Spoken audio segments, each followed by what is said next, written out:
my show today, I have a very dear friend, Tanuj Garg, who's also the co-founder of Ellipsis. The other founder is Atul Kasbekar, the well-known photographer and talent management expert, if I'm not wrong. That's right. And Tanuj has come to Dubai several times, and I've met him over the years, I think over 10 years, Yes, 12 years. absolutely. We're talking about The Dirty Picture, we're talking about Taxi Number 911, we're talking about Shootout at Wadala, and many other films. He's in Dubai right now for a vacation, and we're going to speak to him about what did he do in the last 4 days. So I've done what everyone does on a vacation, which is absolutely nothing. Just met up with friends, had lots of food, had lots of alcohol at people's houses because there are no bars otherwise in Dubai. And just done a little bit of touristy stuff because even though I've been visiting Dubai quite often in the last decade or so, but you can just not have enough of Dubai. Every time you come, there's something new to experience here, something new to see here. Right. And I'm quite unapologetic about being a little bit of a tourist.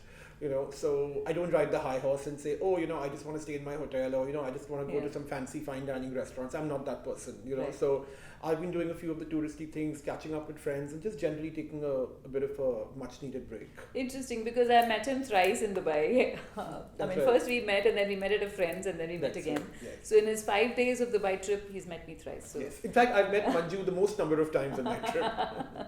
Right. Also the fact that Dubai is very dear to you that way, right? Because Dubai is a home away from home, Yeah. for pretty much all of us. I mean, it doesn't feel that we've stepped out of India, if I may Have you be shot honest. here as well? I haven't shot here. I've shot in Abu Dhabi, but I haven't shot in Dubai. But I'd love to. I mean, if An opportunity. the opportunity comes up, we'd love to come back and shoot here. Okay, Yeah. so what are you currently doing? I mean, there's something with Lionsgate that you mentioned. That's right. So we've, Lionsgate and Ellipsis have partnered for a film called Nausikhiye, which, for those of you who are Hindi challenged, it means newcomers, it means novices, it means rookies. So it's about these two young, fun, bumbling characters in small town India who are wedding crashers. They, one crashes weddings to eat, one crashes weddings to dance. They get caught out at one wedding, and an entire crazy, hysterical cat and mouse chase follows, and it's just a nice, fun comedy. And it's available in India and probably in the UAE later. It will be. I think Lionsgate is going to decide how they wish to deploy it. Okay. So whether it comes on their platform, which is Lionsgate Play, or it comes on another platform, be it an Amazon or a Netflix or a Hotstar, I think that's something we'll wait and watch. Or it may even come theatrical. Who knows? Oh, okay, that's nice. So the market is constantly evolving, as you're aware. The market is dynamic. I don't think any producer in today's environment can really start out making a film saying, I will release this film theatrically, or I will release this film on OTT. Not at all. You have to wait and watch, and see what is the correct platform or what is the correct opportunity for your Right. film, and take a completely practical, non-egoistic decision. Non-egoistic decision. Which is difficult for a lot. Is but, quite There's a lot of speaking between the lines. The envelopes are slid between under somewhere. I tend to be quite politically incorrect, and I'm known for that. So I'm just trying my level best to be as correct as I can. Right. Also, the fact that what is what is the star cast of this entire series? Like most Ellipsis films, which are very unconventionally cast, be it Neerja, be it Tumhari Sulu, be it Cheat India, be it Loop Lapeta, Nausikhiye stars Abhimanyu Dasani, Amol Parashar, and Shreya Dhanvantri. All three of them are incredible actors, very right for the part, true for the part, even if I say so myself, they've done incredibly well. And I think when the film's out, you'll get to watch it. Fabulous. Anything else that you're also working on? Yes. So in fact, we've launched Tahira Kashyap as a director. She's of course. She's done a couple of very, very accomplished short films. She's a great writer. She was an RJ back in the day in Chandigarh when she met Ayushmann. And Ellipsis as a company has always believed in being a magnet for talent. We've backed a lot of first-time feature filmmakers who are not one of those, working who only follow. with the established ones. Yeah, honestly, in today's day and age, I don't even know how one can define established. You're constantly. People are constantly getting established and de-established.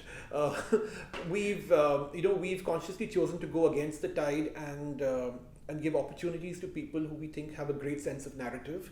We worked with Ram Madhwani on Neerja. He's a terrific ad filmmaker. Neerja, of course, we met for Neerja. And then Ram went on to do a bundle of stuff on series and movies and stuff. We've worked with Suresh Triveni, who's another very, very accomplished ad filmmaker in Tumhari Sulu. We had Shamik Sen, who is a very, very good writer. He had done Gulab Gang many years back. He did Cheat India for us. We've launched Akash Bhatia, who's a young advertising whiz-kid, to direct Loop Lapeta for us with Tahir and Tapsi.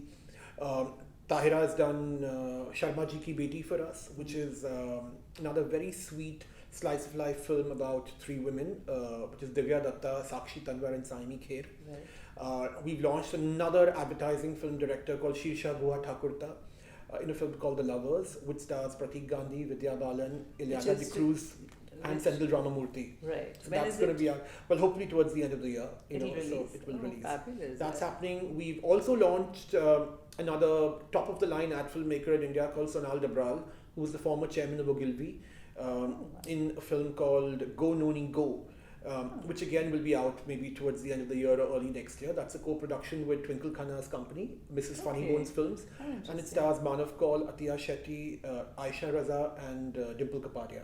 Oh, interesting. And when people from the advertising world get into cinema, like Bollywood, not necessarily Bollywood, but web series and Indian Hindi content, what is the nuance to detail that you see in their work? Is it That's an interesting question, and that's something a lot of people ask us. And I think we consciously choose to launch the cream of advertising talent, and even not just advertising talent, but even young associate directors, young promising associate directors, because I think they come with a different work ethic. They come with a different unique grammar of filmmaking. right? Their eye for detailing, their level of preparation, being able to storyboard a film, break it down, their clarity of vision, their level of discipline. Exactly. It's just impeccable, and I think that's how a film should be made, and I mean, that's how I am as an individual, extremely, particular, very, very meticulous.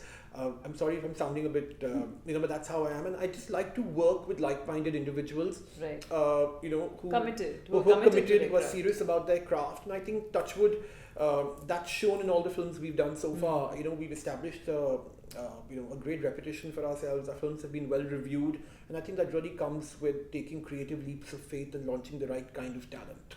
But interesting, but the fact that Tanuj also dabbled with journalism. Yes. He's written for several publications, That's right. including Filmfare. if I'm Yes, not wrong. yes. So tell me about your journey as a journalist, because that's interesting.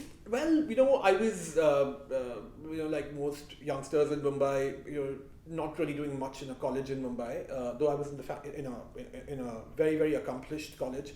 But back in the day, our course curriculum were very light, so I wanted to do something more.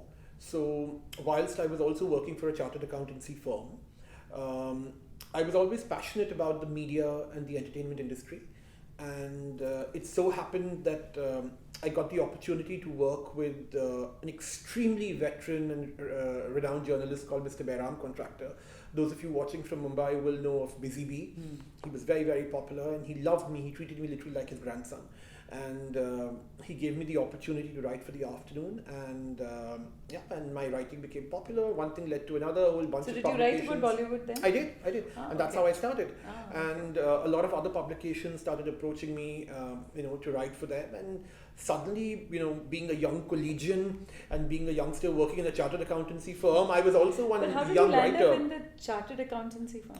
That's because, like most Indian fathers, of I know where yesteryears, this is going. my father wanted me to be a chartered accountant because back in the day, it was very, लड़के को chartered accountant तो बनना चाहिए, I of course had no interest in being an accountant. I mean, so long as I know my debits and credits, I think that's more than enough. But he wanted me to do way more than that. And just to make him happy, I gave it a shot. I failed quite miserably. I kept ducking, and That wasn't your calling. So it wasn't my calling, and I think he was quite heartbroken when I said to him, I said, listen, this is not for me. And then he finally resigned himself to that realization and let me do what I wanted to do. Okay. Over the years, you've made friends across, in the industry. Yes. You've had some legends who you've been very close to, and we had a conversation the Yes. other day, and we're talking about none other than the Nightingale of India, somebody we lost recently, the legendary Lata Mangeshkar ji. And Tanuj has had the opportunity to spend a lot of good amounts of time, also quality time with our very beloved songstress and the pride of India, as we all know her as. Tell me about her. When did you meet her for the first time? Well, I met Lata ji, I can't remember which year, but it was quite a long while back. It was, I think, if I'm not mistaken, may have easily been about 15 years back. And I actually met her through a very, very, very dear and close common friend of Lata ji and mine, someone called Rashesh Shah, who's one of my closest friends till date. And he was very, very close to Lata ji, and that's how I ended up meeting Lata ji, at her house at Pedder Road in Mumbai. And she's just so magnetic, and she was so charismatic that you can't but help falling in love with her almost immediately, right? She had that glow, that aura around her, and just very calm, very composed, extremely loving, very gentle, very soft-spoken, and and every time she spoke to you, you could that voice is just inimitable. You could just imagine her sing in that same voice, the rhythm, And so thanks to Rashesh, I had the opportunity of interacting with Lata ji on many occasions, including in London when we visited her flat, her apartment, which was right opposite the Lord's She's a cricket ground. fan. She was a cricket Oh, fan. absolutely. She was a die-hard cricket fan. And not many know, but she knew a lot about cricket. So she bought the flat because she could watch the matches right from home. Well, I think that was one of the reasons. Okay. And but of course later, as she grew older, she sold the flat. Yeah. But I had the privilege of spending time with her in her Lord's flat as well. What did you learn from her? Because we all learn from these legends. Even just being around them. Well, the one thing I learned by default, having known a legend like her, is I just wish I had spent more time with her. And you just realize that when you're with someone as legendary like her, no amount of time is ever enough, because the more you sit with them, the more you learn, the more you imbibe, the more humble you become, the more you learn about life, the more subconsciously, and just the more grounded and rooted you become. And I think my biggest regret about knowing Lata ji is not having given her enough time, not having spent enough time with her. And I really wish I had in hindsight. Oh, lovely. Yesterday we were talking about an English song that Lata ji had sung, and it was just sheer pleasure to watch. And that's actually courtesy of Manju. I mean, in all the years that I've known Didi, I didn't know that she had sung an English song. I knew she'd sung English lyrics for Bollywood songs, but I didn't know that she had sung a full-blown English song, and Manju sort of... Well, I got to know it through a friend of mine called George Peter, who's a rock musician from the south of India. There was a concert in Dubai on Lata ji after she passed away. It was like a dedication to her, and everyone sang a song. Right. And I sang a song. So this friend of mine sang this song, saying that, did you know that she had an English song? Which is why I know. I didn't know it otherwise, but yes, he sang that song on stage. So it became like, oh, okay, right. And another feather to her cap. I mean, there's so many things that amongst the many feathers in her brimming cap. Yes, I mean, there isn't enough to talk about. I mean, I think she traversed boundaries. She's across geography, and she's touched so many hearts. And just coming back to her, actually, even till today, I mean, if you come to my house in Mumbai and into my living room, I very fondly got a photo frame, which is a collage of various photographs that I clicked with Didi, and she actually wrote a personal note for me well before she passed away, which is something I've sort of framed as well, and that remains one of my prizest possessions. Oh, lovely. How beautiful is that? I also know that Vidya and you are very close friends. Vidya is truly special for me, and I think Vidya knows that. Vidya, if you're watching it, you know how much you mean to me. Vidya and I interacted extremely briefly during her first film Parinita, which was in 2005. I didn't know Vidya very well then, but I was distributing Parinita internationally in the UK, the UAE, the US. and I had a very limited interaction with Vidya because we were sort of more at a marketing level, sort of interacting with her. And it was also her first film. But I think Vidya and I really grew close during The Dirty Picture, which was my second film with her when I was heading Balaji. And, uh, Vidya just spoils you with her professionalism. She's unarguably one of the best talent I have worked with. And I've worked with a lot of actors in my career. She's in a league of her own. She's a breed apart. Um, I know everything that she went through health-wise and otherwise during The Dirty Picture, but she and the gave it body her all. shaming, and there's so many things that Everything, she stood, and she still stood tall. Absolutely. And then having worked with her on The Dirty Picture, we've been constantly, sort of identifying what to do together because when you work with Vidya, you have to take something really high quality to her. And when I set up my own company, after we did Nirja, our second project was with Vidya. And so it's a special bond. So everything I've done with Vidya, Touchwood, has always worked, whether it was Parinita, whether it was The Dirty Picture, whether it was Tumhari Sulu, and now hopefully The Lovers, which will come out later this year. So apart from Vidya, there are so many other actors who I think become like family to him. And so tell me about them, because a lot of them are very young actors as well. So, I hope it doesn't sound like I'm name dropping, but, very often people get a bit cynical and say that, in business and in work, you can never make friends, I would agree with that, but I think, there are always exceptions to the rule. Right. And I think, having been in the industry for now 2 decades, I think you're smart enough to know, who's truly there for you. Networker. Yeah, from a friend, from a professional acquaintance. Right.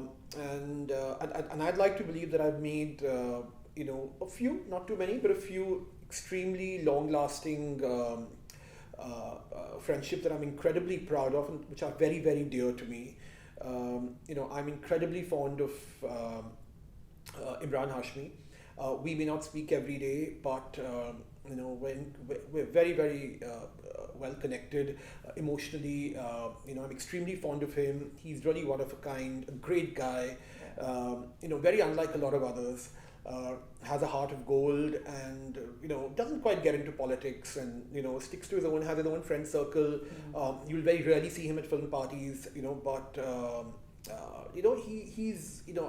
we share a similar vibe, so Imran is a guy I'm really fond of. I'm extremely fond of Taapsee. Before we worked with Taapsee, a lot of people had scared us saying, Taapsee can be difficult, Taapsee is very assertive and Taapsee is very aggressive, and you keep hearing these things about various people all the time, and Taapsee was one such person about whom we sort of heard a lot. But the one thing I've learned is go by your own experiences. Don't listen to people, because if you do, your mind is going to get prejudiced and jaundiced about the perspectives you get from people. And I think Taapsee proved everything I'd heard. She proved wrong. She was an absolute delight. She's one of the easiest persons I've worked with. She is who she is. She's unapologetic about it. She's quite upfront telling you, "ये मैं नहीं कर सकती हूँ, ये मैं कर लूँगी, ये मैं तो ऐसी हूँ." And she's great fun to hang with. She's a lovely soul. And when she connects with you, she really connects with you. And I'd like to believe that Taapsee's, one of those, who's going to be a friend for life, So I'm very, very fond of Taapsee. So I think for me, Vidya, Taapsee, Imran, Fatima Sana Sheikh, once again, absolute, lovely girl, just she's herself, she dares to swim against the tide. She doesn't believe in following the tried and tested path. She will do things that she's not meant to do. And I have great respect for people who defy convention. So there's Fatima. And you're also working on a film which has Twinkle Khanna's. Tina Twinkle, of course, is family for me. She's Twinkle and her sister Rinki they were my first friends in the industry. When I joined, which was in 1998 or 99. Rinki was shooting her first film, Pyar Mein Kabhi Kabhi. Musu Musi Hasi. She was shooting near my house, and that's when I met her. And through Rinki, I met Twinkle, who was also in the film industry at that time. She was acting. And Tina, by her own admission, was a terrible actress. You know, and of course I met Dimple, and I think Dimple, Rinky, and Tina have got to be my closest friends. Incredibly fond of them. They're like family for me, and this might sound ancient, but I've been for their engagement, for Akshay and Tina's engagement. So I'm quite a geriatric. So we're not really old. We're not talking about age. We're not talking about age out here. No. But they're one family who are probably the closest to me. Can you tell me a little bit about the Lovers? Are you allowed to? Well, suffice to say, Lovers is well, not too many people know, but it's a contemporary story, a contemporary take on today's marriages. Ah, okay. And as as most of you will agree, if not all, modern Indian marriages are going through a metamorphosis. Yeah. They're going through a change. I think people's perspectives on marriages are changing. People's approach to marriages are changing. I think marriages are becoming a lot more accepting, a lot more open-minded. Right. So of course, The Lovers is not a film that sermonizes or philosophizes. It's an absolutely fun, emotional, entertaining, romantic comedy, romantic drama. But I think at a very subliminal level, it carries a little bit of a message, without sort of overstating it about what today's, relationships, with modern contemporary relationships are all about. Okay. I want to ask you a question which is a generic question, but you might probably have a observatory answer there. Do you see any difference in the way a lot of Bollywood functions post-COVID? Has anything changed? Yeah, I think a lot has changed actually, Manju, post-COVID, because I think for one, I can speak, for myself and also on behalf of maybe a few producers who are close friends of mine. I think for one, I think people have definitely become a lot more conscious about economics of filmmaking. We've always been very, very conscious about our economics. In fact, we pride ourselves in being a company that makes films at a very appropriate budget. We take a lot of pain, a lot of hard work, a lot of sweat, a lot of blood, a lot of broken bones in pricing our films correctly, and that's what sort of put us in good stead all through. But I think a lot of other people, a lot of other friends became a lot more conscious about how doubly important it's become to make films at the correct pricing, because eventually when a film fails or if it works, of course content is one part of it, but it's also your price that fails you. It's also your price that makes you. Right. So I think people have definitely woken up to the power of economics. I think that's the first thing. I think the other thing, that's also sort of coming to a lot of filmmakers is, and when I say a lot, I don't mean all. You always have some horrible exceptions to the rule, but I like the words which are slid in the middle, and then we'll talk about it post. But yeah, I'm really holding myself back, But the best stories are the ones that I never write. Or the ones that are told off camera. Yes.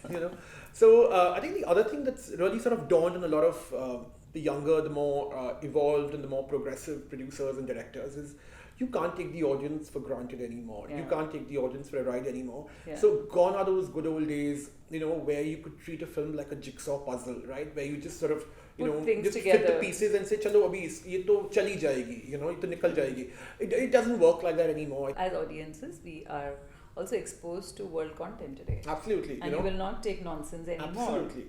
So whilst of course you always have the odd exception to the rule where a completely brain dead film works, or where a film that you sort of wonder very often, how could this film work? It works, and of course there are no right or wrong answers, to that, and of course so those, in my opinion, are exceptions to the rule. But at a larger level, I think the audience has become extremely educated, very evolved, very discerning, and like you correctly said, because they're exposed to so much of content from the West and the East. Whether it's Korean content, whether it's Japanese content, whether it's European content, Spanish content, Mexican content, I think the bar has been raised, and you can't get away making something which is tacky looking. You can't get away by having shoddy VFX. You can't get away with poor technicals. You can't get away with shoddy acting anymore. I mean, the bar has really been raised, like I said. So I think everyone's generally had to up their game, Right. whether technically or content-wise. Also, I want to ask you a question about regional talent and how has it enhanced. There's always been, fresh talent coming from different other parts of Right. India, not necessarily Mumbai, not necessarily the north of India. Mm. There's also Gujarat. Pratik Actors Gandhi. from Pratik Gandhi. Yeah. There is people from Bengal. There are Yes. people from the south. Yeah. Tell me about how does that figure? How does this entire? Well, I think that's been a welcome change in the Hindi film industry in the last couple of years. I mean, there was a time when, of course, we've always had regional actors doing Hindi films, but it was far and few, yeah. right? Yeah. But I think the last couple of years, and I think more by default than by design, we've become very, very accepting of talent from Telugu, from Tamil, from Malayalam, from Gujarat, from Bengal. Yeah. Because they're genuinely exceptional talent. Well, Right. most of them, if not all, and also in a limited way, if not in a huge way. I mean, the audience, the Hindi film audience, has been extremely receptive. Right. Towards regional talent. I mean, there was this big taboo and this big stigma at one point of time. South Indian actors don't work in Bollywood, and Right. actors from other industries don't have a market in Bollywood. Right. And I'm not going to lie and say that they have a massive market even Yeah, now. yeah. But hey, who has a market now, right? I mean, you have the biggest of stars, that will deliver a massive hit at the box office, and suddenly 2 months later they have another film which is an absolute turkey, right? So I think once again, there is no one who can guarantee you a box office result anymore. You're only as good as the content you represent, right? Also, So- the fact that I felt when I watched the web series of late across all channels, across Z5, across Prime, Eros now, every other. I mean, I'm talking about the ones which are available in Dubai. Right. I felt that, especially, I watched something called the Maharani, series called Maharani, which had Huma. Huma. There is a character in the series who's an IS officer from Kerala. And she speaks Hindi, but she speaks Hindi unapologetically in an accent which is Malayalam laced. In the past, it could have been a caricature. Right. Today, it's accepting. It's part of it. Yeah. I mean, I'm sure all regional languages add their flavor of their languages to Hindi. But I think it's also about authenticity, right? I mean, today, Right. I think also the kind of series and the kind of movies that are being created, one has to be as true to the world of the movie as possible, as true to the genre as possible. The audience wants to watch movies, which are authentic, where you've cast appropriately, where your background doesn't just look like a studio set. It looks like a real. So if you are shooting in a police station, it should look like a real police Right. station. If you are shooting, a crazy road sequence, it should look like a road and not just a road at Film City. Right. So I think with that welcome change coming to the industry, it's allowed filmmakers like us to cast very authentically, Right. which is why there's been a rapid emergence of casting directors in the industry, right? Back in the day, I mean, I know when I began my career, there was nothing known as a casting director, right? I mean, everybody had their little groups of, actors whom they were friends with or whom they knew about, and and work was just very arbitrary and very random and very ad hoc, right? But now with There's more research, attention to 100%. detail. I mean, there are auditions, there are tests, there are videos. We see which actors coming closest to the character. So there's a lot of science, a lot of method that goes into the madness now. Okay, tell me, without any bias, in the last 1 year, what has been your favorite? What have been the films that you've watched and admired? In Hindi cinema. films? It could be across, not necessarily Hindi cinema. It could be Indian cinema. Well, to be honest, in the last year or two, we really haven't had so many films. Even web series. If you don't talk about films, Well, talk about web series. I have to say I hope I don't sound inappropriate when I say this, but I don't really end up consuming too much of Indian content, too much okay. of Indian language content on OTT. But I love Farzi. I thought Shahid and in fact all the actors Yes, in yes. Farzi were exceptional. Including Vijay Sethupathi. Absolutely. Yeah. I loved Scam. Oh yes. It was What a fabulous it was film. it was an absolute Series, it just caught everyone by surprise. I mean, nobody imagined Scam would be such a huge runaway And played hit. with so much of enthusiasm. You could Absolutely. see that enthusiasm. And you'd be surprised that a lot of OTT platforms initially were not very enthusiastic about Scam. Okay. Because they felt Pratik Gandhi was a nobody. And I think he proved them all wrong. he They'll proved be- them all wrong. He they're had the dying last to laugh. work with him now. Absolutely. I mean, look at the amount of work he's doing. He's doing some Right. great quality Vijay work. Verma, for that matter, the hard. Yeah, absolutely. What a Well, an I mean, actor. I think the great thing, Manju, about OTT, about the emergence of OTT is it's given birth to an extremely evolved and accomplished alternative breed of actors. Yeah. Who've sort of been waiting for very long to find their place under the sun. Absolutely, you've had Manoj Bajpayee ji, you had Nawaz, all of them, and you wanted to watch them in these films, Absolutely. wanted to watch them Yeah. in these series, and today you can. But I wanted to ask you one question: would you, not now, but eventually see even a star system invading OTT? Well, I'm going to be a bit brutal and say that the star system has, Exists. to a large extent, invaded OTT, Hmm. and I'm not sure I'm very pleased about that, because that's not how it was ever meant to be, Yeah. right? It's more democratic. Yeah, I mean, OTT platforms, even in the West, are, like you correctly said, and the correct word is, it's meant to operate in a very democratic environment, right? Yeah. Where, the emphasis was always on good talent, on appropriate talent, on emerging talent, on non-starry talent, right? Right. The idea was always to be able to create talent rather than sort of chase talent, Hmm. and Or chase names. chase names, and I think OTT started out with that, Agenda, with the yeah, correct philosophy in India. But I think as the years sort of passed, and I think commercialization took over, and most importantly, the battle for subscriptions, sort of came into the picture. The number of OTTs started multiplying. From one, we became 2 and 3 and 4. Yeah, now we have Competition several. increased. There are many of them now in India. I guess it's the survival of the fittest, right? So I think everybody then wanted to just sort of resort to the lazy approach, of top lining, every A big other name, show, yeah. with the big name. And of course, I mean, I'm not going to lie. Of course, I mean, if I were on the other side, Yeah. a big name definitely helps. Yeah. But we've had numerous examples of shows top lined by big names, and I won't take names, which haven't worked, and shows, top lined by absolutely random new names, who we haven't heard of. Such a beautiful Panchayat, and there's tons of them, So many of them. Scam, Scam, I mean, I could maybe, give you at least about 20 examples, Right. of shows that haven't had big names, which have been runaway hits, Yeah. Also, the story is the hero. The story is the hero, the script is the hero, the content is the hero, and these actors have been made by the content they represented, Right. So I think Look at Drishyam for that matter. yeah, absolutely, And remade, and also the fact that a lot of remakes, if you go back, are already on OTT. I mean, a lot of South Indian remakes, or could be any other remakes, are already on OTT, and then they are remade into Hindi. So someday I want to talk to you more about this transition, and when you see the original and when you see an adaptation, are you unbiased about it, or are you like comparing? Well, I mean, I'm going to be honest and say, and this honestly is with no disrespect to intended, towards people who've done this, but I'm just speaking for myself.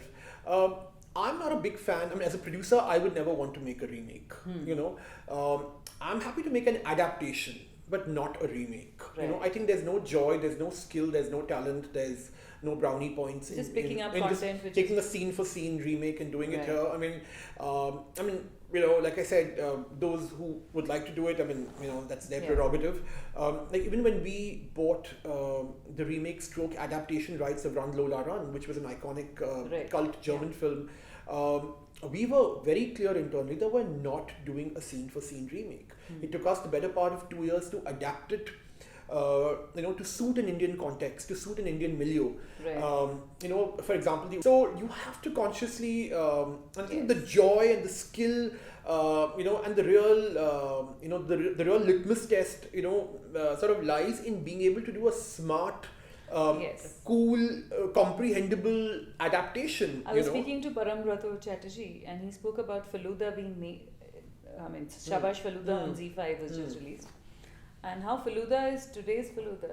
So you'll have to have a laptop. There has to be a Right. phone. Right. It can't be just relying on, you know, the clues that were once. Absolutely, yeah. So I think that is interesting that you contemporize it, Yeah. so that it's relevant, so that you don't talk about a dated. I think also that's really where your creativity as a filmmaker comes in, right? I mean, if you're just going to take, you know, a Malayalam film or a Telugu film or a Tamil film and just sort of, you know, play the DVD back in the day as they would, and or now on OTT, and just sort of, you know, shoot it scene for scene.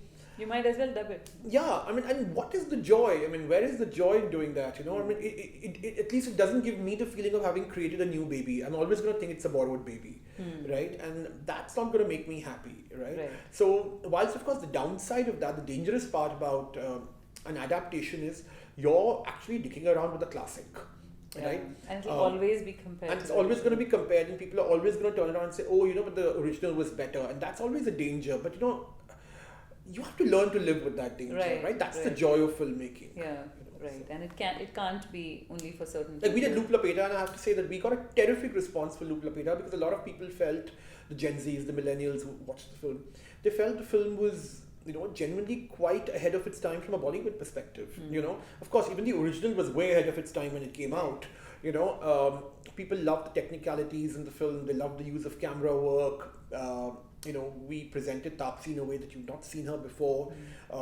Even the other actors, be it Tahir Raj Baseen or, you know, Shreya Dhanvantri, who did special appearance for us, we cast very unconventionally.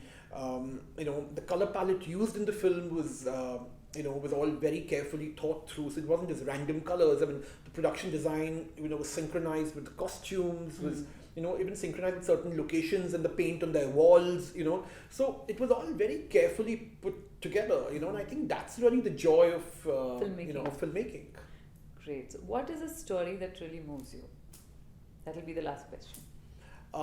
When you say story, you mean any story. What is that when a script comes to you, or somebody narrates an incident or a story to you? What is that one thing that catches you, saying that, okay, this is something? I think for me, what's really important is emotional resonance. You know, so whether it's a thriller, whether it's a drama, whether it's a romantic film, or even a comedy for that matter, you know, I truly feel that, you know, you can't have a film, and even if it's a slapstick film, by the way, you know, you can't have a film that doesn't connect with you at an emotional level. You know, there's got to be some emotional thread, even if it's not the mainstay of your film. There's got to be some emotional thread in your film which should make the audience either root for that character or should make the audience root for that situation. You know, so you know, when people tell me that, oh, you know, oh, this is not that sort of film. You know, you're just meant to go and just, you know, just watch it for the action, or just, you know, just watch it for the glam, or just watch it for, yeah, I mean, I know a lot of people do that, and I know it works for a lot of people, but I'm always looking for that one little thing that I can, you know, relate to or connect with or take home, you know. For me, I think, you know, movie making has, you know, it's got to be a little bit of a cerebral experience where you can sort of take home something or have a conversation, you know, push about the envelope, right? It's supposed to be more progressive in terms of what new perspective which people haven't seen before. Absolutely. Right. Thank you very much for speaking to me. It's an absolute pleasure speaking to you. Thank you.